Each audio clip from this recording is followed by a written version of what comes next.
ఇంకో దిక్కు బర్ల స్కామ్, ఇంకో దిక్కు గొర్రెల స్కామ్, ఇంకో దిక్కు ఫోన్ ట్యాపింగ్, ఇదట అంటే అదట, అదట అంటే ఇదట, వీళ్ళ ఫోన్ ట్యాప్ అయిందంటే వాళ్ళ ఫోన్ ట్యాప్ అయిందట. నిన్న చూసిన ఓ దగ్గర నేను 10 లక్షల ఫోన్లు ట్యాప్ చేసిండు కేసీఆర్.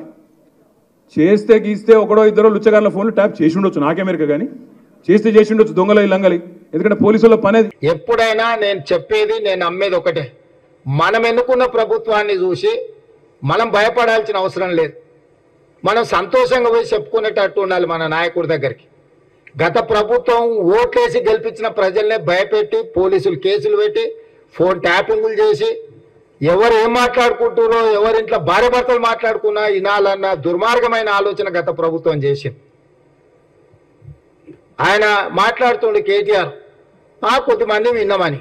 ఏం పనే మంది సంసారాలలో ఏలు పెట్టి చూసే పని నీకు? ఎవరన్నా సిగ్గునోడు అట్లా మాట్లాడతాడా? ఇంటే విన్నాం కొంతమంది ఫోన్లు, ఇంటే ఏమవుతుందట? ఎవరన్నా ఇట్లా భర్త దించేవాడన్నా మాట్లాడతాడా? ఇంటే ఏమవుతుంది? అదే అవుతుంది. చెర్లపల్లిలో చిప్పకూడి తినాల్సి వస్తుంది.